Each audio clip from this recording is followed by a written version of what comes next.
Hi friends, welcome back to my channel Ajay talks. दोस्तों, अगर किसी स्कैमर को आपके साथ में फाइनेंशियल फ्रॉड करना है, यानी कि आपका बैंक अकाउंट खाली करना है या क्रेडिट कार्ड खाली करना है या आपके नाम पर लोन अवेल करना है, तो उसको क्या चाहिए? उसको चाहिए एक अदद ओटीपी, और उस ओटीपी को लेने के लिए वो अलग अलग तरह के हथकंडे अपनाता है। तो एक नए तरीके का हथकंडा जिसके बारे में एनपीसीआई ने अलर्ट किया है, यानी कि national payment corporation of India ने एक वार्निंग जारी की है और बताया है कि एक नए तरीके का हथकंडा है जिसके जरिए ये साइबर अपराधी आपसे आपके ट्रांजैक्शंस का ओटीपी ले सकते हैं। तो क्या है वो नया तरीका? इस नए तरीके को नाम दिया गया है कॉल मर्जिंग स्कैम। तो क्या है कॉल मर्जिंग स्कैम और कौन से ऐसे हथकंडे हैं जिसके जरिए ये साइबर अपराधी जो है वो आपसे आपके ट्रांजैक्शंस का ओटीपी ले सकते हैं, इसके बारे में आज का ये वीडियो अंत तक जरूर देखिएगा। तो शुरू करते हैं आज का वीडियो। वार्निंग है कि स्कैमर एक नया हथकंडा अपना रहे हैं, इसको नाम दिया गया कॉल मर्जिंग स्कैम। तो इसमें क्या होता है? इसमें सबसे पहले आपको एक कॉल आती है अननोन नंबर से। वो आपको बताता है कि आपका नंबर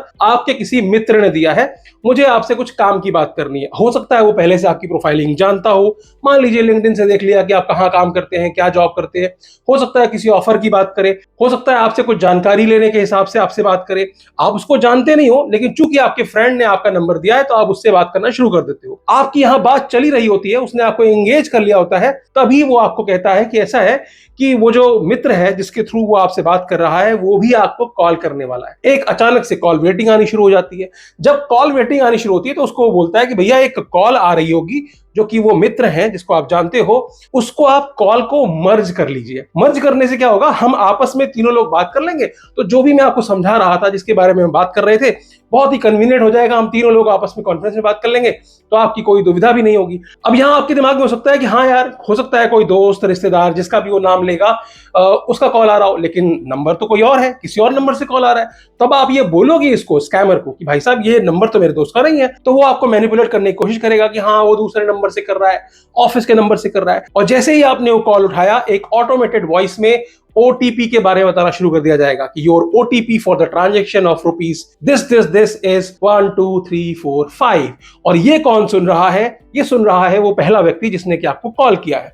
तो ये कॉल किसकी आई? ये कॉल दरअसल आपके बैंक से, या हो सकता है, जरूरी नहीं है कि ये ट्रांजैक्शन ओटीपी ही हो सकता है कि वो आपके फेसबुक को रिकवर करने की कोशिश कर रहा हो सकता है कि वो आपके इंस्टाग्राम को हैक करने की कोशिश कर रहा हो सकता है कि वो आपके जीमेल में लॉगिन करने की कोशिश कर रहा हो। इन सारे केसेस में, चाहे वो बैंकिंग ट्रांजैक्शन हो, चाहे क्रेडिट कार्ड का इस्तेमाल कर रहा हो, या फिर आपके जीमेल, फेसबुक या इंस्टाग्राम में वो ये ट्राई कर रहा हो कि ओटीपी भेज करके आपके ओटीपी को आपसे चुरा ले, तो वो इस तरह के सोशल इंजीनियरिंग का इस्तेमाल करता है। और जैसे ही कॉल मर्ज होती है, वो ओटीपी सुनता है, और उसने आपसे बात करने के दौरान ही वो ओटीपी वहां से ट्रिगर किया होता है फॉरगेट पासवर्ड में जाकर के। और ओटीपी प्राप्त करने के दो तरीकों में से एक तरीका हो गया एसएमएस के थ्रू। अब चूंकि वो आप तक एसएमएस के थ्रू नहीं पहुंच पा रहा है, आपकी स्क्रीन नहीं पढ़ पा रहा है, तो क्या कर सकता है वो? आपके कॉल को मर्ज करा के, जो दूसरा ऑप्शन होता है कि कॉल के थ्रू आप ओटीपी रिसीव करना चाहते हो, वो कॉल आपको आती है, कॉल मर्ज करते हो आप, और वो स्कैमर जो है वो ओटीपी सुन करके जहां पे भी ट्रांजैक्शन करनी होती है करता है, और आपके खाते से पैसे साफ हो जाते हैं, या फिर आपका सोशल मीडिया अकाउंट हैक हो जाता है, या आपका जीमेल, याहू, जो कुछ भी है वो हैक हो जाता है। तो इससे क्या करना है? आपको बच के रहना है। अगर इस तरह का कोई अननोन व्यक्ति आपको कॉल करता है और कॉल मर्ज करने की बात कहता है, तो ये मत करना। बाई चांस आपने उठा भी लिया, तो जैसे ही आप कोई ऑटोमेटेड वॉइस सुन रहे हैं, तो आपको क्या करना है? कॉल को डिस्कनेक्ट करना है। तो ये तो वो तरीका है जिसके बारे में हाल ही में बात हो रही है, ट्रेंडिंग में आया है। अब हम कुछ और तरीकों के बारे में बात कर लेते हैं जो कि आज तक स्कैमर्स इस्तेमाल करते आ रहे हैं। स्कैमर्स भी ये वीडियो देख करके सोचेंगे कि क्या यार, हमारा सारा सीक्रेट ही रिवील कर दिया है। तो शुरू करते हैं पहली तरीके से। तो पहला तरीका है ओटीपी फिशिंग अटैक। यहां पर क्या होता है कि एक फिशिंग लिंक आप तक पहुंचाई जाती है, वो किसी भी फॉर्मेट में हो सकती है। हो सकता है एसएमएस में आपको एक लिंक आए और आपको बताया जाए कि भैया आज रात आपकी बत्ती गुल होने वाली है, नहीं तो आप इस लिंक पे जाकर के अपनी पेमेंट कर दीजिए। दूसरा एग्जांपल लेते हैं, आपका चालान, आपकी गाड़ी का चालान पेंडिंग है, ऐसा बोल करके एक एसएमएस आता है जिसमें कि एक बकायदा फेक फिशिंग लिंक, यानी कि एक फिशिंग वेबसाइट बना करके वहां पर पोस्ट कर दी जाती है। आपको मैसेज में आता है, आप उस पर क्लिक करते हैं, वहां जाकर के आप पेमेंट करने की कोशिश करते हैं। एक एग्जाम्पल हमने हाल ही में देखा जिसमें कि बकायदा 499 रुपीज में एक महीने तक आपको गाय का दूध देने की बात की जा रही थी प्रतिदिन 1 लीटर, वहां पर भी इस तरह का फिशिंग अटैक किया जाता है। तो इसमें बेसिकली होता क्या है, एक सेंस ऑफ अर्जेंसी या फिर कोई ऑफर आपको ऐसा दिया जाता है जिसको कि आप डिनाई ही नहीं कर पाते हैं। आप उस वेबसाइट पे पहुंचते हैं, पहुंचने के बाद वहां पर जब आप पेमेंट करने जाते हैं तो वहां पर आपको, अच्छा वो एक्चुअल ओरिजिनल वेबसाइट नहीं है, ना तो वो BSES की वेबसाइट है, ना तो वो ई चालान की वेबसाइट है, और ना ही वो प्रॉपर कोई ई कॉमर्स वेबसाइट है। वो सारी उनकी कॉपी होती है। वहां जाकर के जब आप अपना लॉगिन आईडी पासवर्ड जाते हैं तो रियल टाइम में जो अटैकर हैं, जो ये फिशिंग अटैक करते हैं, स्कैमर है, ये पीछे बैठ करके बैकएंड से आपका लॉगिन आईडी पासवर्ड उनको मिल गया। फिर वो क्या करते हैं, जो रियल वेबसाइट होती है आपकी बैंक की, यानी कि मान लीजिए ICICI बैंक से आप ट्रांजेक्शन कर रहे हैं, तो वहां पर जाकर के लॉगिन आईडी पासवर्ड डालते हैं, और डालने के बाद वो OTP ट्रिगर करते हैं। आपको लग रहा है कि आप इस वेबसाइट पर जो भी इंफॉर्मेशन डाल रहे हो उसकी वजह से OTP आया है, लेकिन OTP कहां से आ रहा है, रियल टाइम बेसिस पे स्कैमर पीछे बैठ करके लॉगिन कर रहा है या फिर कहीं पर पेमेंट कर रहा है आपके क्रेडेंशियल का इस्तेमाल करते हुए। OTP आपके पास आता है, आप OTP क्या करते हो, उस फिशिंग लिंक पे, उस जो फेक वेबसाइट है वहां जाकर के डालते हो, और वो OTP रीड कर रहा होता है कौन, स्कैमर, जो कि एक्चुअल वेबसाइट में जाकर के जहां पर उसको ट्रांजेक्शन करनी है या जो आपकी बैंकिंग वेबसाइट है वहां पर OTP डाल करके बकायदा ट्रांजेक्शन करता है अपनी मर्जी से, अपने हिसाब से। 499 रुपए जो आपके 1 महीने का जो आपको ऑफर दिया गया था दूध लेने के लिए, वहां पर आपके 1 लाख रुपए तक कट जाते हैं। ऐसे तमाम एग्जांपल्स मैंने पिछले वीडियोस में आपको बताए थे। मैंने कई वीडियोस बनाए हुए इंडिविजुअली, आप चाहें तो नीचे डिस्क्रिप्शन में मैं कैटेगरी वाइज लिंक दे दूंगा, आप वहां जाकर के क्लिक करके देख सकते हैं। हाल ही में एक पोस्ट ऑफिस वाला स्कैम भी आया था जिसमें कि आपके पार्सल को ट्रेस करने के लिए इंडियन पोस्ट से मिलती जुलती एक वेबसाइट डिजाइन की गई थी, जहां पर आपको बताया गया कि भैया आपका कोरियर या जो आपका स्पीड पोस्ट आना है उसको वो किसी और गलत एड्रेस पे चला गया है, तो आपको 25 रुपए पे करने पड़ेंगे। आप 25 रुपए पे करने जाते हो तो आपके क्रेडिट कार्ड से या फिर आपके बैंक से जो है लाखों रुपए कट जाते हैं। तो ये बहुत ही पॉपुलर स्कैम है। इसमें स्टेट ऑफ अर्जेंसी या फिर कोई लालच ऐसा दिखाया जाता है जहां से OTP लेकर के आपके बैंक अकाउंट को खाली कर दिया जाता है। तो जब भी आप किसी ईमेल के थ्रू या फिर SMS के थ्रू या फिर किसी विज्ञापन के थ्रू किसी वेबसाइट पर पहुंचते हैं तो उस लिंक के बारे में, उस वेबसाइट के बारे में इन्वेस्टिगेट जरूर करें, उसको सर्च करने की कोशिश करें, सोशल मीडिया पर देखने की कोशिश करें कि वाकई में वो जेन्युइन वेबसाइट है या फिर वो फिशिंग अटैक करने के लिए, OTP प्राप्त करने के लिए ही बनाई गई है। अब बात करते हैं दूसरे तरीके की। इस तरीके में जो साइबर अपराधी होते हैं वो आपके मोबाइल का रिमोट एक्सेस लेकर के आपके मोबाइल से में आए हुए OTP को रीड करते हैं बहुत ही आसानी से, और उसके बाद आपको लाखों रुपए का चूना लगा देते हैं। किस तरह से स्कैम होता है, इसमें आमतौर पर क्या होता है कि जैसे हमें कोई सर्विस चाहिए, मान लीजिए हमारा फोन खराब हो जाता है, हम गूगल करते हैं कि सैमसंग का सर्विस सेंटर, या फिर हम किसी हॉस्पिटल में अपॉइंटमेंट चाहते हैं या किसी डॉक्टर का अपॉइंटमेंट चाहते हैं, या हमारा क्रेडिट कार्ड का कोई प्रॉब्लम आ गया है, या हमारी IRCTC में कोई टिकट बुक हुई थी वो कैंसिल हो गई, रिफंड नहीं आया और आप कस्टमर केयर को अप्रोच करना चाहते हो। तो गूगल में जब आप सर्च करते हो तो बहुत सारे फर्जी कस्टमर केयर के नंबर बकायदा एड्स के थ्रू दिखाए जाते हैं। जब आप IRCTC से टिकट कैंसिल हो गया है, पैसे नहीं आ रहे, इस तरह की शिकायत के लिए जब आप नंबर ढूंढते हो तो कहीं ना कहीं आप स्कैमर्स के नंबर से टकरा जाते हो। आपका AC खराब हो गया है, आपको उसके लिए कस्टमर केयर को अप्रोच करना है, अगर आपको सही जानकारी नहीं है, आप गूगल कर रहे हैं, तो आपको पता चलेगा कोई ना कोई फर्जी नंबर से आपसे टकरा गया है। सामने जब आप उसे कॉल करेंगे तो सामने से एक कस्टमर केयर एग्जीक्यूटिव बन करके उस अमुक संस्था का जिसके लिए भी आप कॉल कर रहे हैं वो आपको बताएगा हाँ हाँ ठीक है अभी कर देंगे, कोई दिक्कत नहीं है। इसके लिए आपको क्या करना पड़ेगा, हम आपके व्हाट्सएप पर एक ऐप डाउनलोड करा रहे हैं, आप इस ऐप को डाउनलोड कर लीजिए, तो हम जो है यहीं से बैठे बैठे आपकी प्रॉब्लम को सॉल्व कर देंगे। अब आपको क्या लगता है कि कोई आपकी प्रॉब्लम सॉल्व कर रहा है, लेकिन एक्चुअल में क्या हो रहा है, एक्चुअल में स्कैमर एक रिमोट एक्सेस ऐप को आपके मोबाइल में, जैसे कि ड्रीमवीवर हुआ या एनीडेस्क हुआ, इस तरह के ऐप को आपके मोबाइल डिवाइस में, या कई सारे ऐसे ऐप्स भी होते हैं जो कि हैकिंग के लिए इस्तेमाल किए जाते हैं, उस तरह के एप्लीकेशन को आपके मोबाइल में इंस्टॉल करते हैं, आपको बातों में लगाते हैं, और ट्रांजेक्शन करते समय जो OTP आपके स्क्रीन में आ रही है, चूंकि उनके पास आपके डिवाइस का रिमोट एक्सेस होता है, तो आपके डिवाइस में आने वाले हर OTP, हर ईमेल को वो पढ़ सकते हैं और यहां से वो आपके साथ स्कैम करते हैं। आपकी बैंकिंग डिटेल्स उनके पास चली जाती हैं और लाखों रुपए का चूना आपको यहां से भी लग जाता है। अब बात करते हैं तीसरे तरीके की। यहां पर क्या होता है, स्कैमर जो है वो आपको फेक कस्टमर केयर का अधिकारी बनकर के कॉल करते हैं, चाहे आपके क्रेडिट कार्ड की केवाईसी के लिए कर रहे हो, या आपको कह दें कि भाई आपका बैंक अकाउंट बंद होने वाला है, या आपका क्रेडिट कार्ड बंद होने वाला है, या फिर क्रेडिट कार्ड की लिमिट बढ़वा लो, या फिर हम आपको ये फला फला ऑफर आपके क्रेडिट कार्ड में आया है, या फिर नया क्रेडिट कार्ड हम आपको दे रहे हैं। इस तरीके से वो आपको अप्रोच करते हैं। अप्रोच करने के बाद क्या होता है, आप उसको बताते हैं कि मुझे अपना क्रेडिट कार्ड बंद करना है या क्रेडिट कार्ड की लिमिट बढ़वानी है। उसके लिए वो आपको बकायदा कस्टमर केयर की पूरी एक फीलिंग देते हैं कि ठीक है सर, बताइए, आपका नाम बताइए, ये बताइए, वो बताइए। आप समझते हैं कि मैं उस कस्टमर केयर अधिकारी से बात कर रहा हूं, उस बैंक के कस्टमर केयर से जिसका कि आपका क्रेडिट कार्ड है। लेकिन वहां पर क्या हो रहा है, वो तो एक स्कैमर है, वो आपकी सारी डिटेल्स भी लेता जा रहा है और आपके क्रेडिट कार्ड का इस्तेमाल कहीं ना कहीं किसी शॉपिंग के लिए कर रहा है। आपको बताता है कि भैया हमने आपकी रिक्वेस्ट जनरेट कर दी है, इसके लिए आपको एक ओटीपी आया होगा। वो ओटीपी आपके पास जैसे ही आता है, आप उसको ओटीपी बिना पढ़े हुए कि वो ओटीपी क्यों आया है, क्योंकि आप कॉल पे हो, आप ये देख भी नहीं रहे हो।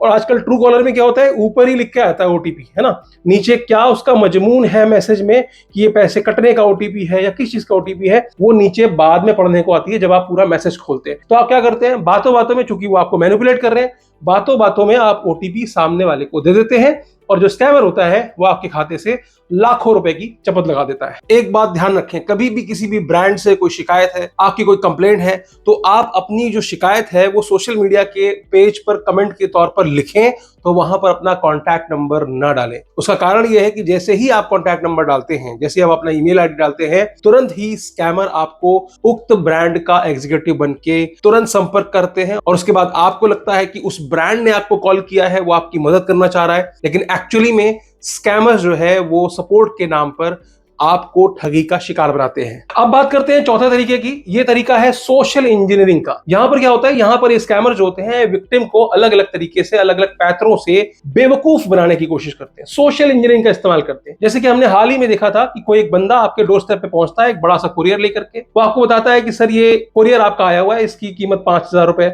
आप बोलोगे भाई देखो छोटा अमाउंट होगा तो हो सकता है आप एक्सेप्ट कर लो, लेकिन आमतौर पर क्या होता है, बड़ा अमाउंट है तो आप एक बार सोचते हो कि मैंने क्या ऑर्डर किया है, सामने इतना बड़ा डब्बा लेके बंदा खड़ा हुआ है, फिर वो आपसे कहेगा कि सर अगर ये आपका नहीं है तो इसको आपको कैंसिल करना पड़ेगा, और कैंसिल करने के लिए मैं आपकी अपने अधिकारी से बात करा देता हूं, उसका आपको कॉल आएगा और वो बंदा वहां से चला जाएगा। उसके बाद आपको एक कॉल आता है, कॉल आने के बाद आपको कहा जाएगा कि सर ओटीपी एक आई होगी आपको, ये ओटीपी कैंसिलेशन रिक्वेस्ट की है। फिर वही हो रहा है, आप कॉल पे हैं, मैसेज आया, ट्रू कॉलर में आपने देखा नहीं कि भैया ये ओटीपी किस लिए आई है, आपने ओटीपी दे दी और आपका पूरा का पूरा खाता साफ हो गया। तो इस तरीके से सोशल इंजीनियरिंग का इस्तेमाल करके स्कैमर जो है आपसे ओटीपी निकलवा सकते हैं। फिर जो अभी अभी हमने तरीका देखा कॉल मर्जिंग स्कैम, ये भी एक सोशल इंजीनियरिंग का ही तरीका है। अब हम बात करते हैं अपने पांचवें तरीके की, ये है कॉल फॉरवर्डिंग स्कैम। इसमें क्या होता है, साइबर अपराधी बहुत ही चालाकी से आपके कॉल को दूसरे नंबर पे फॉरवर्ड कर देते हैं। यानी कि आपका कॉल अगर बिजी है या फिर किसी वजह से आप फोन नहीं उठा रहे हैं, तो आपका फोन जो है वो किसी तीसरे नंबर पर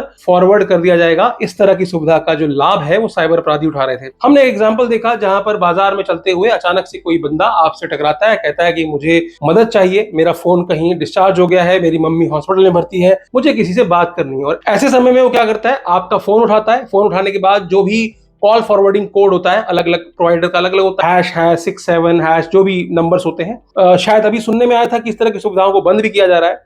लेकिन साइबर अपराधी क्या करते हैं, नॉर्मली इस तरह के नंबर का इस्तेमाल करके आगे वो अपना वो नंबर जिसपे कि वो कॉल को फॉरवर्ड करना चाहते हैं वहां पर वो नंबर डायल करते हैं। इससे क्या होता है, इससे आपके फोन में एक सेटिंग एक्टिवेट हो जाती है जिसके थ्रू अगर आपका फोन बिजी है, आप फोन नहीं उठा रहे हैं, उस कंडीशन में आया हुआ जो फोन है वो किसी तीसरे नंबर पे फॉरवर्ड होता है। और यहां पर भी वही कहानी होती है कि ओटीपी जो है स्कैमर्स कॉल पर मंगवाते हैं और उसी समय, ठीक उसी समय आपको फोन पर एंगेज रखा जाता है। वहां पे कॉल मर्ज नहीं कराई जाती है। आपसे कोई स्कैमर आपसे बात करेगा, अचानक से कुछ बात करता रहेगा, ठीक उसी समय पर आपको मिस कॉल आएगी। आपको लगेगा कि यार ठीक है, हो सकता है अननोन नंबर से कोई कॉल वेटिंग आ रही हो, चूंकि आप किसी से बात कर रहे हो, लेकिन ठीक उसी वक्त चूंकि आपका फोन बिजी है, एंगेज है, आपका कॉल जो है वो तीसरे नंबर पे फॉरवर्ड हो जाता है। तो किसी भी अननोन व्यक्ति को अपना फोन हैंडओवर ना करें और ना ही किसी के द्वारा बताए हुए कोई हैशटैग या जो भी ये कोड होते हैं, कॉल फॉरवर्डिंग के जो कोड्स होते हैं, आमतौर पे हमें नहीं पता होता है, तो हम गलती से ऐसा कुछ कर सकते हैं कि हमें कोई बताए और हम इस तरह के नंबर को डायल कर दें, जिसकी वजह से क्या होता है, आपकी सारी कॉल्स आगे फॉरवर्ड होने लगती हैं और ओटीपी जो है वो स्कैमर्स प्राप्त कर लेता है और आपके बैंक अकाउंट को पूरी तरह से साफ कर देता है। अब हम जानते हैं ओटीपी लेने के अगले तरीके के बारे में। इसको कहते हैं सिम स्वैपिंग, या फिर आजकल एक नए टर्म में चल रहा है ई सिम को एक्टिवेट करके वो आपके मोबाइल पर आने वाले सभी ओटीपी को अपने मोबाइल पर प्राप्त कर लेते। एक दो एग्जांपल देता हूं आपको। एक पंडित जी उज्जैन में जाकर किसी होटल में ठहरते हैं, वहां पर अपने होटल में ही अपना फोन छोड़कर चले जाते हैं। उसके बाद जब वो वापस लौट करके आते हैं तो देखते हैं कि उनके फोन का नेटवर्क गायब हो चुका होता है। अब चूंकि वो यूपी से उज्जैन ट्रैवल करके आए हैं, फोन का नेटवर्क काम नहीं कर रहा है और बहुत ज्यादा वो फोन के लिए टेक सेवी भी नहीं है। तो अब यहां पर उन्होंने सोचा कि शायद कोई प्रॉब्लम हो गई होगी, मैं वापस यूपी जाकर के अपना फोन दिखा लूंगा कि क्या प्रॉब्लम है, ठीक है ना, हो सकता है फोन में प्रॉब्लम हो। लेकिन यहां पर क्या है, उनके फोन से नेटवर्क ही गायब था। और यही एक सबसे बड़ा क्लू होता है अगर आपके सिम को स्वैप कर लिया गया है या फिर आपके नाम पर, आपके नंबर पर ई सिम जो है वो एक्टिवेट करा ली गई है। तो यहां पर क्या होता है, साइबर अपराधी क्या करते हैं, वो आपके फोन से सिम निकालते हैं, ठीक है, उसके बाद उसको अपने डिवाइस में लगाते हैं और वहां पर ई सिम एक्टिवेट कर लेते हैं। तो आपकी जो फिजिकल सिम थी वो डेड हो चुकी है। तो जब वो वापस गए, बहुत ही छोटी जगह से ताल्लुक रखते थे, उनको ज्यादा कुछ समझ में नहीं आया, उन्होंने एक नया सिम कार्ड लिया, एक नया नंबर लिया और उसको अपने फोन में एक्टिवेट कर लिया। अब यहां पर देखने वाली बात थी कि चूंकि वो डे टू डे बेसिस पर बैंक बैलेंस नहीं देखते थे, ये कह सकते हो आप, और वो पेटीएम, फोन पे वगैरह का भी इस्तेमाल शायद नहीं करते रहे होंगे, इस वजह से उन्होंने अपना बैंक अकाउंट ही नहीं चेक किया। और जब 1 महीने बाद अपने बैंक से पैसे निकालने गए तो पता चला कि उनके बैंक अकाउंट से ठीक उसी टाइम पीरियड में 5 लाख रुपए अलग अलग अकाउंट्स में निकाल लिए गए। तो ये मामला तो मान लो ऐसा था जहां पर कोई अपराधी है, वो आपके आसपास ही है और समहाउ उसके पास आपके फोन का एक्सेस था तो उसने उससे सिम निकाल लिया। लेकिन एक दूसरा एग्जांपल लेते हैं, जहां पर नोएडा में एक मैडम को व्हाट्सएप पर एक कॉल आया। उन्होंने कहा मैं आपका नेटवर्क प्रोवाइडर बोल रहा हूं, एयरटेल से या जो भी है, वोडाफोन से, और वो उनको इंसिस्ट करता है कि देखिए कुछ नया फीचर आया है अभी, अगर इस फीचर को आप फ्री ऑफ कॉस्ट इनेबल कर लेती हैं अपने फोन पे तो आपकी फला फला सिक्योरिटी इनेबल हो जाएगी और आपका फोन सिक्योर हो जाएगा, नंबर सिक्योर हो जाएगा। इस तरह की कुछ झांसे दिए मैडम को और मैडम के फोन पर ई सिम एक्टिवेशन करने के लिए एक कोड भेज दिया। अब मैडम ने बिना सोचे समझे, बिना जानकारी के वो ई सिम को एक्टिवेट करने का जो कोड है वो स्कैमर के साथ साझा कर दिया। स्कैमर ने एक दूसरे डिवाइस में मैडम के नंबर पर ई सिम को एक्टिवेट कर लिया। अब क्या हो रहा है, यहां पर नेटवर्क आना बंद हो गया, उनका जो नंबर है वो दूसरे फोन पर एक्टिवेट हो गया और जितना भी उनके बैंक अकाउंट में पैसे थे वो सारे साफ कर लिए। शायद 40 लाख रुपए का स्कैम उनके साथ में हुआ था और ये हुआ था ई सिम एक्टिवेशन के नाम पर। ऐसे ही सिम स्वैपिंग के भी तमाम सारे केसेस हमने देखे हैं। अगर आपके डॉक्यूमेंट्स किसी के पास हैं तो वो आपके नाम पर आपके ही नंबर की दूसरे सिम मिली भगत से निकलवा सकता है। मिली भगत किसकी हो सकती है, जहां से भी सिम कार्ड वगैरह इश्यूज होते हैं वहां पर जाकर के मिली भगत से आपके नाम पर आपके ही फोन को क्लोन करके, आपके ही सिम को क्लोन करके एक दूसरे सिम निकलवाई जाती है। आपके फोन में नेटवर्क आना बंद हो जाता है और दूसरे फोन में वो सिम एक्टिवेट करके वहीं पर सारा जीपे, फोन पे सब लॉगिन किया जाता है और आपके बैंक अकाउंट से लाखों रुपए साफ कर दिए जाते हैं। ऐसे एक नहीं तमाम सारे एग्जाम्पल पिछले दिनों हमने देखे थे। तो चलिए ओटीपी जानने का अगला तरीका समझ लेते हैं। यह है मालवेयर या की लॉगर को आपके फोन में इंस्टॉल कर देना। तो जो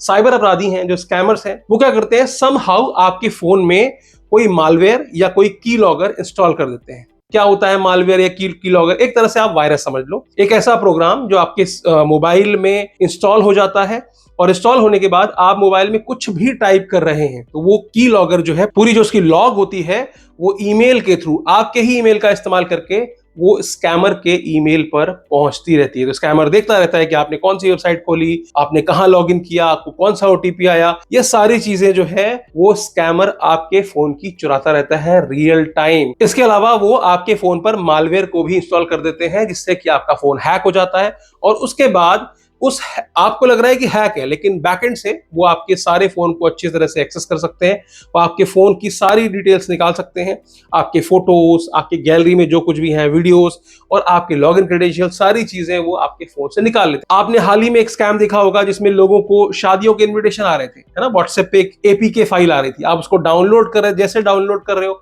आपका फोन हैंग हो जा रहा है, हैक हो जा रहा है। बीच में राम मंदिर के स्थापना दिवस में जो इन्विटेशन है उसके नाम पर लोगों को एपीके भेजी गई। इस तरह कि अलग अलग एपीकेस, आप कोई और सॉफ्टवेयर डाउनलोड कर रहे हैं, मान लीजिए आप अपने मोबाइल में कोई गेम इंस्टॉल कर रहे हैं जो कि अनऑथराइज साइट से कर रहे हैं, तो साथ में एक मालवेयर भी चला आ रहा है, साथ में कीलॉगर भी चला आ रहा है, और वो आपके फोन में इंस्टॉल हो जा रहा है। इससे क्या हो रहा है, वो आपके फोन की सारी डिटेल्स हासिल कर लेते हैं और इस तरीके से भी वो आपके फोन से ओटीपी प्राप्त कर सकते हैं। तमाम सारे बच्चे हैं, वो अलग अलग तरह के गेम्स को ट्राई करते हैं, वो नहीं जानते कि कहां से हमें गेम डाउनलोड करना है, कहां से नहीं करना है। उस केस में भी कई बार आपके फोन में इस तरह के मालवेयर इंस्टॉल हो जाते हैं, तो इससे भी आपको बच के रहने की जरूरत है। अब जानते हैं आठवां तरीका, ये है फेक एप्स को इंस्टॉल कर लेना। आपने चाइनीज लोन एप्स के बारे में तो बहुत सुना होगा, या बहुत सारी ऐसी एप्लीकेशन जो कि बेटिंग या इन्वेस्टमेंट के नाम पर आजकल एपीके डिस्ट्रीब्यूट कर रही हैं। तो यहां पर क्या होता है, आपको लोन लेना है, आप किसी चाइनीज लोन ऐप तक जाते हैं, उसको आप इंस्टॉल करते हैं। इंस्टॉल करते समय आप अपने फोन की तमाम परमिशन जो है वो उस ऐप को दे देते हैं। इसकी वजह से क्या होता है, दो तरह की चीज होती हैं। पहला तो वो आपकी गैलरी एक्सेस ले लेते हैं, फिर आपको थोड़ा मोड़ा लोन देकर के 2-4 हजार 5,000 रुपए देकर के फिर आपकी ही फोटो को वो मॉर्फ करके आपके रिश्तेदारों तक भेजते हैं और आपसे पैसों की उगाही करते हैं। वो तो एक चीज हो गई, लेकिन दूसरा वो ये भी कर सकते हैं कि आपके फोन को हैक करके, क्योंकि आपके फोन में ऑलरेडी उनकी एप्लीकेशन पड़ी हुई है, वो आपके बैंक अकाउंट या क्रेडिट कार्ड तक पहुंच सकते हैं और आपके बैंक अकाउंट को खाली कर सकते हैं। तो ये भी एक तरीका हुआ स्कैमर्स के द्वारा आपके बैंकिंग ओटीपी को हासिल करने का, आपके बैंक अकाउंट को खाली करने का। तो उम्मीद करता हूं कि मैंने आपको तमाम वो पैतरे बता दिए हैं जो कि स्कैमर आए दिन इस्तेमाल करते हैं, जिसकी वजह से आपको लाखों लाख रुपए का नुकसान होता है। क्योंकि ऐसा तो है नहीं कि आपसे स्कैमर फोन करके बोलेगा भाई साहब जरा ओटीपी देना, आपके कार्ड से पैसे निकाल रहा हूं, तो उनको कोई ना कोई नया तरीका निकालना पड़ेगा। अगर आपको इसके अलावा कोई तरीका पता है तो कमेंट सेक्शन खुला हुआ है, कमेंट सेक्शन में अपनी बात जरूर बताएं ताकि और लोग भी अवेयर हो सके। और अगर आने वाले समय में वो किसी नए तरीके से ओटीपी लेने का ट्राई करते हैं तो कहीं जाने की जरूरत नहीं है, चैनल पर आपको इस तरह के वीडियोस मिल जाएंगी समय समय पर। तो आपको सिर्फ एक ही चीज करनी है, वो क्या करना है, चैनल को सब्सक्राइब कर लेना अगर आप नए आए हो तो, और इस तरह के वीडियोस को अपने दोस्तों रिश्तेदारों तक शेयर कर देना है, ताकि क्या होगा इससे कि आप तो बचेंगे ही बचेंगे, आपके दोस्त और रिश्तेदार भी इस तरह के किसी संभावित फाइनेंशियल फ्रॉड से बच जाएंगे। तो उम्मीद करता हूं कि वीडियो पसंद आई होगी, पसंद आई हो तो लाइक कर दीजिएगा, और चलते चलते फिर वही बात कहूंगा, हंसते रहिए, मुस्कुराते रहिए और साइबर अपराध से सुरक्षित रहिए। धन्यवाद।